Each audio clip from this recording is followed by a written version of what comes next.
どちらでしょうか。今、テスティング、テスティング。英語です。English channel for one. Channel one for English. はい。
Funktioniert das da?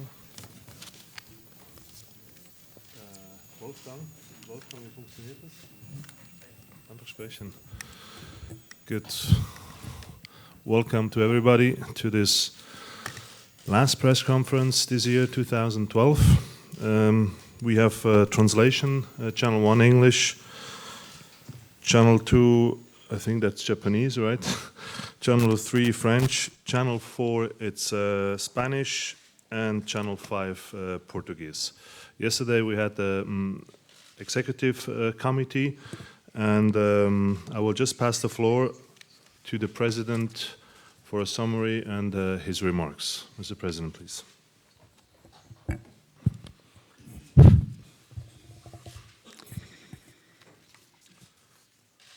Thank you. Good morning. Good morning, everybody, and thank you for the interest for football, for FIFA, and to attend this press dialogue or press conference. As we would be very happy to have some discussions with you, to answer questions, but also to give you some information. First of all, let me tell you I'm very happy that the leadership of the Japan Football Association is with us today. Mr. Dana and the Vice President and the Secretary General are here with us. And this gives me the opportunity to express compliments and thanks to the Japan football for the organization in many, many years now. First, the Intercontinental Cup, and then, as from 2005, FIFA's Club World Cup. And we are now at the end of the Japanese, let's say, peripheral. They may come back, but you know that the next two editions, they will be played in Morocco in 2013 and 2014. But Japan has made a great effort, and we are very happy, and I'm sure tomorrow we have a great final with a packed stadium, and this is, I would say, then the end of a very perturbed year, perturbed not in football, but perturbed in the world. And football can play football in connecting people, bringing people together, giving emotions to people, giving hope to people. Football has played during this year an important social, cultural part. When we look at the geographical map by saying that nowadays, you play football in Syria, you play football, there is a league playing football in Afghanistan. In all these perturbed parts of the world, football is played. That's what we call our contribution to a better world. We cannot change the world, but we can, through our game, give the world, I would say, a little bit better or good times. Coming back to Japan, also congratulations to the famous J-League, 20 years anniversary of the J-League. And you know, 20 years ago, the J-League, they were looking for players from all around the world, from Europe. Even Swiss players were coming here to play. And nowadays, the J-League has such a standard that players from Japan, they play in big leagues in Europe and in Germany, in England. I would say the efforts they have made here to develop football, not only on the top, but also on the different level of youth and women's football. Don't forget, you are the reigning champion of women's football, and you are a silver medalist in women's football for the Olympic Games. And you know that the Japan national team will play next year in the Confederations Cup, because they are qualified for the Confederations Cup. I have to put it very clearly, because they are the reigning champions of Asia, and they will have the honor and the responsibility to play the opening match in Brasilia against Brazil next June. So having said that, let's go back to the Executive Committee of FIFA. There was a communique, a press release was given. I just want to touch 2 or 3 important points. You know that FIFA's reform process is coming to an end according to the roadmap that has been established after the Congress 2011. We have now these different items that we were looking at. If you remember, the Congress in 2011 made decisions concerning the Ethics Committee, decisions concerning the transparency, and decisions coming to revision of statutes. So we have realized the Ethics Committee is now in full speed, if I can say that, and we have the 2 chambers which have been organized and which have been nominated. We have the Audit and Compliance Committee working. They already had their 2nd meeting, and now we are going forward with the consultation of the 209 national associations to be ready to come with some changes in the statutes, if ever necessary to do so. And then at the next Congress, which will be held, at the end of May in the island of Mauritius, then we will be at the end of this reform process, and the FIFA, with a big organization with 300 million people, will be in good shape, and also hope in a very positive perception. But it's not enough that we are organizing at the top of the pyramid these different committees or committees. It must be then later, all these committees have to go also to the national associations and to the leagues, otherwise it will not work. It cannot be that it's only there are a special tribunal at the level of the FIFA. Definitely it has to go down the pyramid like everything in football, from the top to the bottom and from the bottom up to the top. And this is then the responsibility of the confederations and the national associations to make sure that this is going through.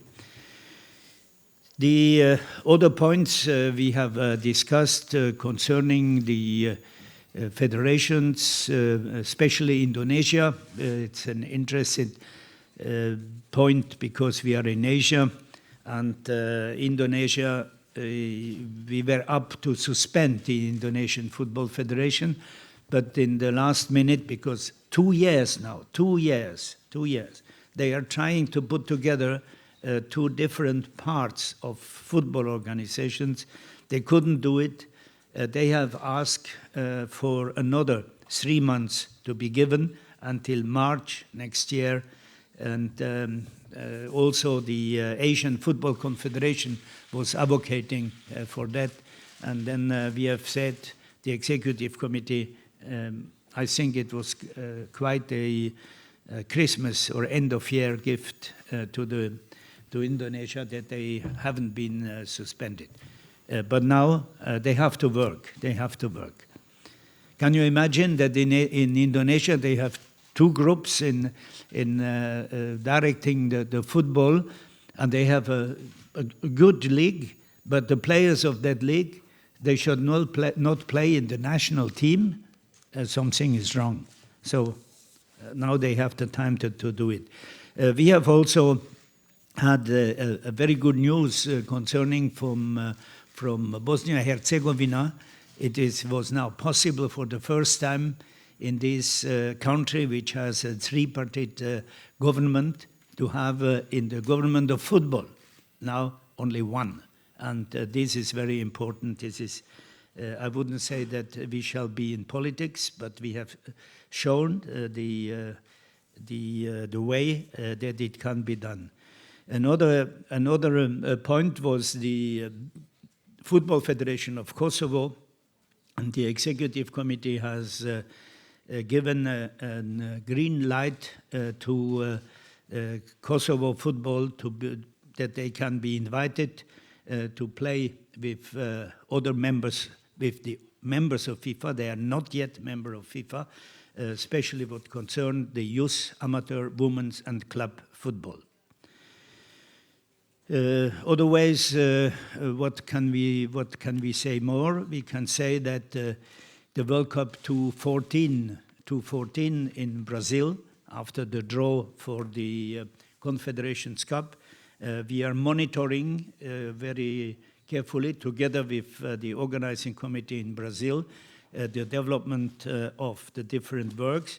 On the other hand, we are very happy to say that the World Cup 2018 in Russia is in the preparation so far that we could already decide on the venues of the Confederations Cup 2017 and the venues of the final and semi-finals for the 2018, which is the World Cup Stadium in St. Petersburg, and final will be played in the Luzhniki Stadium in Moscow. Voilà, ladies and gentlemen, these are some news from the FIFA with my two colleagues from the director and deputy director of the communication in FIFA. They are at your disposal, of myself, to give answers to your questions. And again, thank you for being with us this morning when we are expecting tomorrow the Brazilian European final of the Club World Cup, with the Corinthians on one side and Chelsea on the other side. And I'm sure it will be an exciting final. Voilà. Thank you very much. It's like the clash of titans, as one of you has written on a newspaper. Just for information, the communique, detailed communique has been released yesterday, so you can find it even on FIFA.com. So we go to the questions. May I ask you just to introduce yourself, name, and the newspaper you're working for. Let's start here. Yes, please. Just wait for the mic. Thank you. Sorry, my name is Richard Susilo. I'm working for Indonesian newspaper, Tribun News Kompas newspaper. Mr. President, actually I have several questions regarding Indonesian Football Associations. The first, you said we will suspend. This is at the end of March, I think, next year. So what will you do for the suspending of Indonesian soccer team? Exactly the details I want to know. If they missed the opportunity to solve the problem. And then what will happen? After this, the end of this meeting, I heard that you give the this job to AFC to come to Indonesia, as you told us also at the end of this month, to Indonesia. And what will happen after that? And then, are you still approve PSSI, Indonesian Soccer Association, as the only one association from Indonesia? I would like to hear from you directly. I think that's all my question. Thank you very much. Thank you for your interest on Indonesia. You know that since it is July 2011, we try to bring together these two different parts of Indonesian football.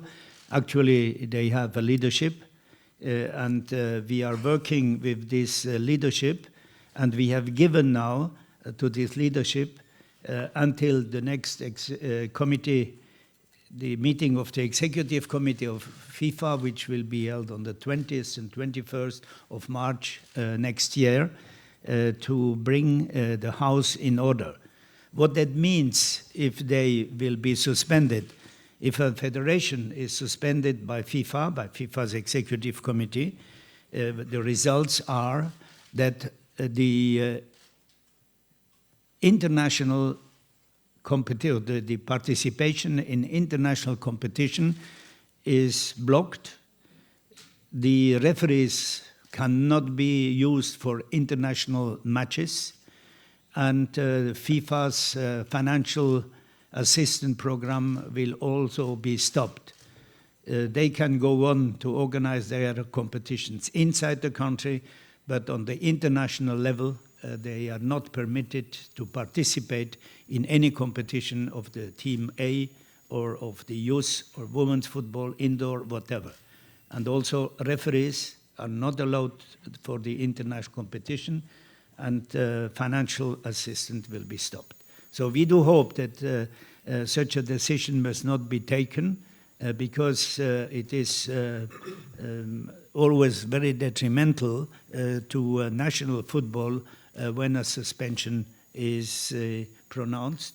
And now everybody is keen, and also the AFC leadership, they are keen to bring back the Indonesian football into the right, let's say, position according to their statutes and according to FIFA statutes.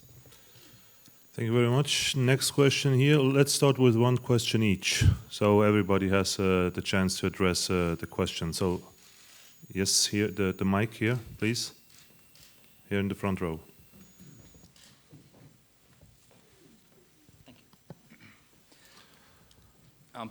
Richard Conway from BBC News.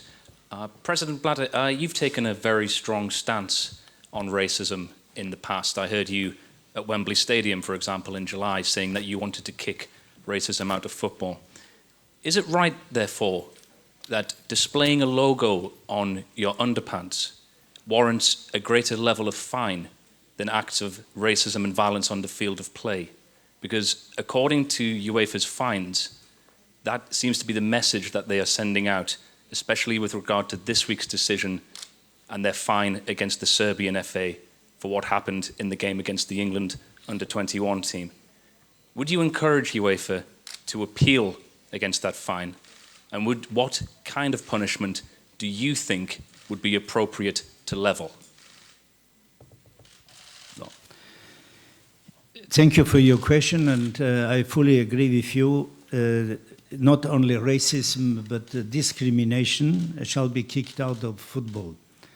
And there is zero tolerance to do so.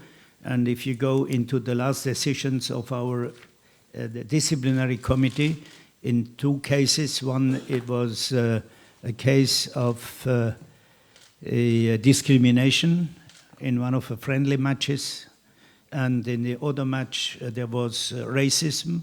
And in both cases, FIFA's committee, disciplinary committee, has decided a ban of the stadia for one match, and in repetition there will be deduction of points, but you cannot deduct points when it is a friendly match. But this is the I would say this is the according to FIFA's stand against racism and discrimination are the punishments for events that are under this anti-discrimination law. Concerning the UEFA, you will permit me that I am not going to comment on their decisions.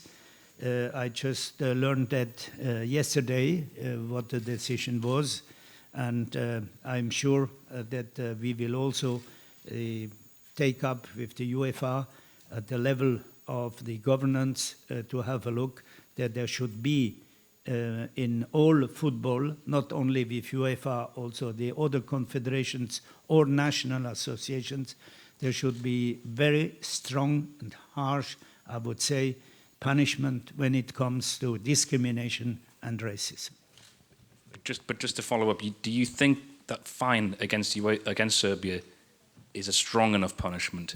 Because football, once again, is seen as being weak on this issue. Yeah, but I just explained to you what we have done in FIFA, and I cannot intervene in the disciplinary committee of UEFA. That's it.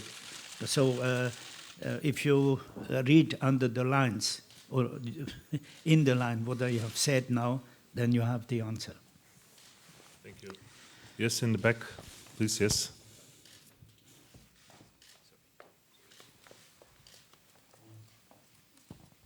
Hello, my name is Dan Orlowitz, and I'm with Goal.com. Mr. President, regarding the situation in Indonesia, many have expressed disappointment at the lack of intervention by both FIFA and the AFC in regards to this long-standing issue. According to the Executive Committee's statement, the PSSI issued a roadmap that apparently satisfied the Executive Committee's demands enough to warrant a 3-month extension. Could you elaborate on any details in the roadmap that convinced you to grant this extension? And as a follow-up, will the situation in Indonesia have any effect on that country's bid to host the Under-17 World Cup in 2017? Thank you. Well, listen, we have different committees and commissions in FIFA. They are looking into details of the national associations. This is the National Associations Committee, together with the administration of FIFA and the Indonesian delegation and the AFC. They have had a meeting, and this committee, through the presidency, Mr. Senis Ercik, he's a vice president of UEFA, and he's the chair of the association committee. He made then the proposal to give another chance to this Indonesian football organization.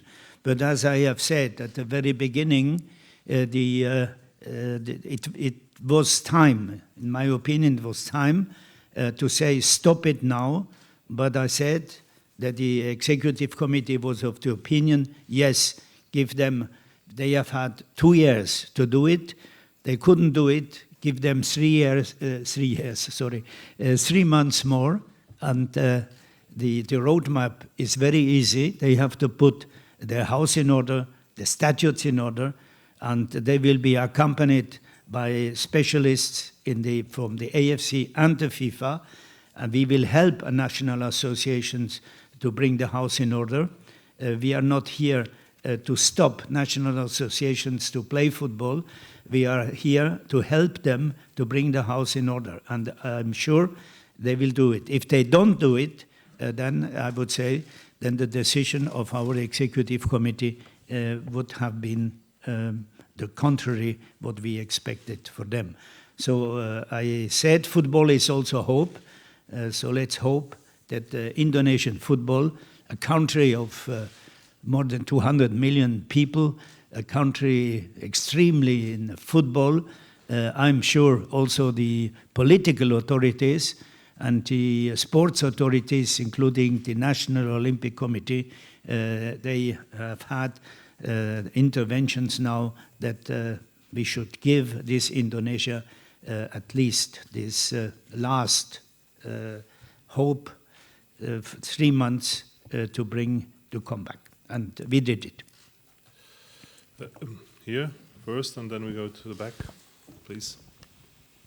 Alistair Himmer from Reuters. Mr. Blatter, could you just let us know if the final in Moscow for the 2018 World Cup, obviously, probably you are going to have that played on grass. The pitch I think, has been reverted back to a kind of a plastic pitch. And would you make sure that the grass is of a better quality than it was at the 2008 Champions League final? Thank you. Thank you. I'm not a prophet, and 2018 is 6 years above. But definitely the playing surfaces in 2018 will be up to the maximum quality in all stadia in Russia. In the back there. Yes, please.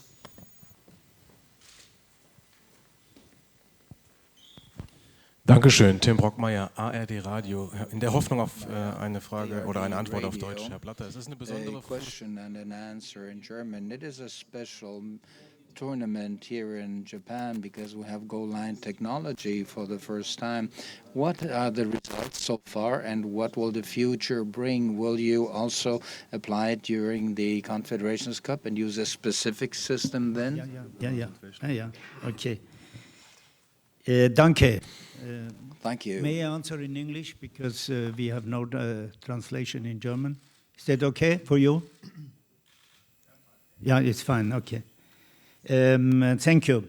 Yes, goal line technology, we have started officially now, goal line technology, the two systems. One system which is the goal ref, and this is the system which is installed in the Yokohama Stadium. And we have the other one system which is the Hawkeye, and it was installed in Toyota.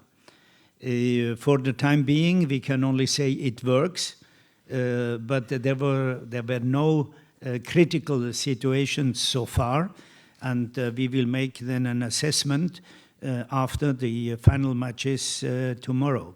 But the one thing I can say, and you can ask the referees, they are happy to have this help for them because they know now if there is a conflicting situation, it is possible to, with accuracy, to say if it was or not a goal. One of these two systems, we are not going to take both of the systems for the Confederations Cup, but one of the two systems will be used in the Confederations Cup and later also in the World Cup. And I tell you also why we were pushing the goal line technology.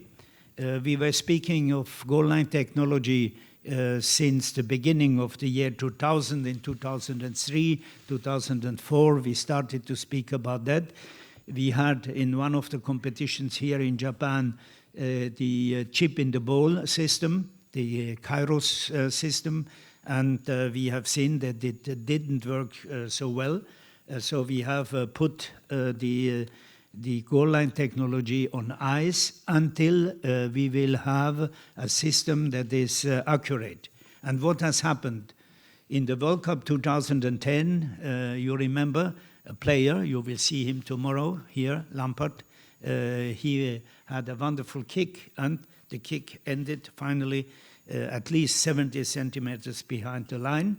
But the officials couldn't see it, wouldn't see it, I don't know. But anyway, the game was going on. And then at that time, I was the president of FIFA. I still am. But I said at that time, if I'm still the president of FIFA in the World Cup 2014, then we cannot afford to have a same situation if, always and when an accurate system is existing. So we have found out during the past years that there are two systems, they are accurate, and therefore the goal line technology has been introduced by the International Football Association Board. It's not only FIFA, it is the International Board, they did it, and we will use it for this highlight in the world of sport, which is the FIFA World Cup. And naturally, we have a so-called repetition. But this year or next year, the Confederations Cup is a rendezvous of champions. And not only a repetition, it's really a rendezvous of champions, and we will use it. And I'm sure that it will work. You know, in technique, you never know what can happen. But so far, we are very confident. Referees are confident. and then players are confident that if they know if a goal is scored or not. Yes, we switch. Row, yeah, please, you. My name is Sergei Mengajev. I'm from Russian television. Mr. Butler, when you were, what were the criteria, the requirements when we were approving the venues in Russian Federation? And maybe you have some special wishes, some special requirements for Russian Federation and Russian government. Maybe there is something that still has to be done for Russia, by Russian government to be fully ready for Confederation Cup and World Cup. Thank you. Thank you for this question. I mentioned at the introductory remarks how far the Russian Organizing Committee and authorities are. And I would say, being now in FIFA starting next February, I will start my 38 years in FIFA. 38 years in FIFA. You can imagine that I have followed the preparation of different World Cups, and I have never seen a preparation like the 2018 in Russia, 6 years before we start the competition, because generally we gave 6 years after the decision. They are far away from all what I have seen so far, and I can only congratulate them. I was personally in Moscow when the decision was taken on the different cities where the World Cup shall be played, and in these cities the enthusiasm was so great that it gave the impression through television, because there was a fiesta in all these cities, that they have already won the World Cup. It was great, really great, the enthusiasm. And I think, not only I think, I'm so sure now, we are in a professional organization, and what is important is the support of the authorities, but not only the central authorities, also in the different regions and cities. So it is an example to follow when I have a look on the actual situation, when we have a roadmap in FIFA where we are with the World Cup 2018. Yes, please. Here.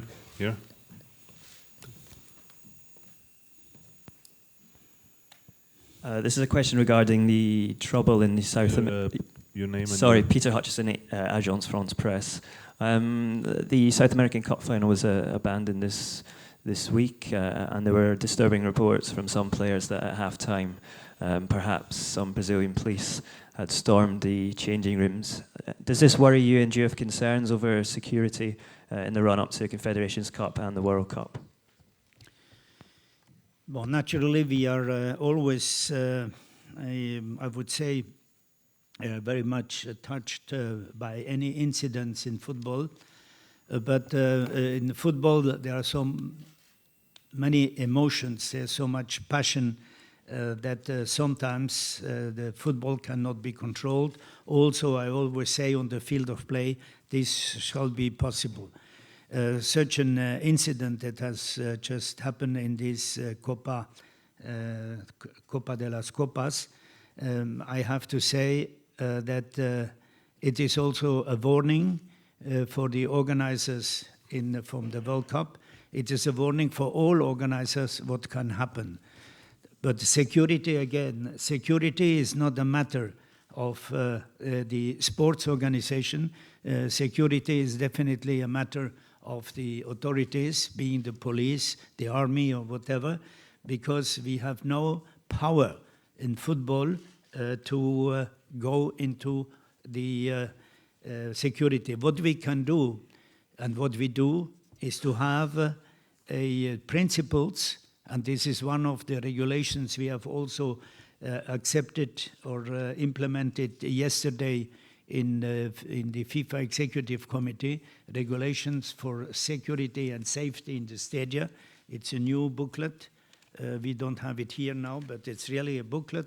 It is available in FIFA and FIFA.com also.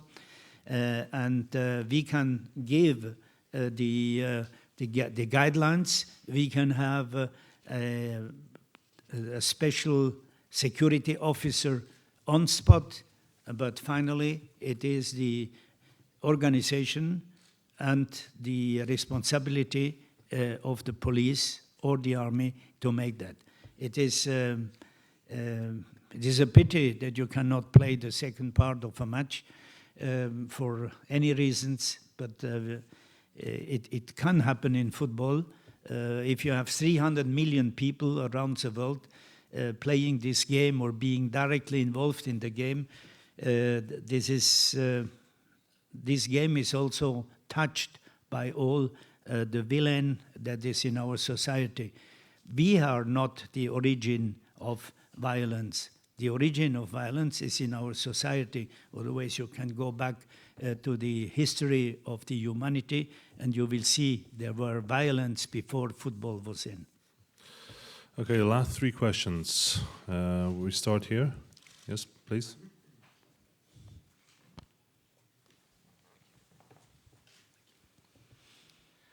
Hello, Jim Fullerton, Independent newspaper. Mr. Blatter, could I just clarify, going back to the racism row, you said that you will be taking up the matter with UEFA over punishments for discrimination. Can I just clarify that you will be speaking to Michel Platini and UEFA about this decision, about the low and inadequate fine and low punishment for Serbia?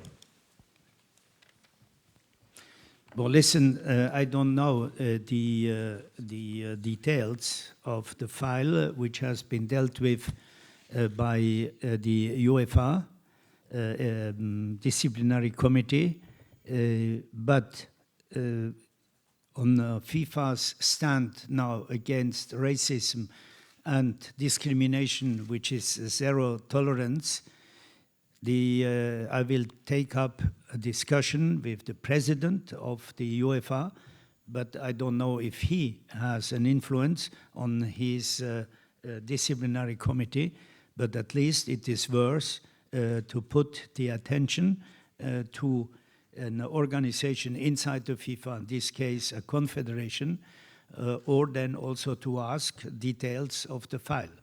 But definitely, I repeat, we have now in our organization, and this is also went through the Congress when we started the new disciplinary committee. The election of all these members of the disciplinary committee will be done by the Congress in future, and we must be very, very, I would say, strong. Very strong. But you can, again, racism and discrimination is now somewhere in football, but it comes not from football. It comes from our society. And finally, it is a question of solidarity and a question of education. A question of education, and you cannot educate everybody to be fair. It's so easy to say football is discipline, respect, and fair play. That's easy to say, but not so easy to apply. Yes, please. President Brata, may I ask you in Japanese? Your name and your company. 日本の新聞社の読売新聞の助川と申します。I'm from Yomiuri. My name is Sukegawa. And this time you are visiting Japan for the tournament held in Japan, so I'd like to have your opinion on the Japanese football and the bidding for the football World Cup 2000. But at this point, the new national stadium is to be constructed, and probably we have to also bid for the Women's World Cup in the future. So Do you think that this development will consider to be the progress for the football development? Well, listen, at the start of my remarks at the beginning, I was giving a lot of credit to the organization of football in Japan, not only the J League, but the whole organization. And you know that they are 1 point behind the qualification for the World Cup 2014. Naturally, with the building of a new national stadium, it is another big factor which can serve international football and international competitions. And I think it is absolutely understandable that Japan, actual reigning world champion in women's football, they would like to organize a competition, or FIFA's Women's World Cup. The next possibility would be in 2019, because 2015 this Women's World Cup will be played in Canada. But I can only give compliments to the football in Japan. I also know that the under-17 men, they are qualified for next year's World Cup, FIFA's World Cup, and we regularly see the delegations of Japan football in all FIFA competitions, being men or women. Thank you. Last one. No, I have to give it. Yes, please. Sorry. Hello, my name is Mauricio Savarese from Yahoo.com. Mr. President, the FIFA Club World Cup has been a very big success in South America, but not as much in Europe. Do you think that will change with the FIFA Club World Cup going to Morocco next year, closer to the European clubs? But you know, the idea of the Club World Cup to not be played in Europe is just to take into consideration that you have the best club football in Europe. So it would not be, not add a lot of, I would say, more interest to European club football if we play the World Club Cup there. That's why we are looking for organizers. They are able to organize it, and we have in the international calendar, unfortunately, we have only this short slot available to play. We are going to Morocco, and Morocco is nearby Europe, definitely, but I am sure that also spectators from Europe will come there. But if I'm looking, or I looked in the stadium the other day, there are fans from European teams playing here, from Chelsea, and there are fans from the other teams playing here. They are coming to accompany their teams. Naturally, if you are nearby to Europe, European spectators would also come. But to go in December now to Morocco, it is a good idea. The climate, okay, you can play football when it's cold. It's not so cold nowadays in Japan. The players, they are quite happy to play in such situation. They prefer to play when it is cold than when it is too hot, definitely. So the quality of the game will not be affected by if it's not snowing. I do not hope. I don't know what are the provision. What is tomorrow's weather? Do you know that? Very good. Okay, so that will be. You know, Africa to organize now another World Cup, because Club World Cup is also a big competition, and I'm very happy that Morocco they had the initiative, and you know they haven't stopped to build new stadia. Also, they have not been considered for the World Cup 2010 when South Africa was elected. But they started to build stadia. Now they have very modern stadia, and I think it will be a good time for club football to be in Morocco. Thank you. Thank you very much. Thank you for having been here. See you tomorrow at the game. It will be a fantastic game, I think so. And we have, exactly, this is the badge that the winner will have for 1 year on his shirt.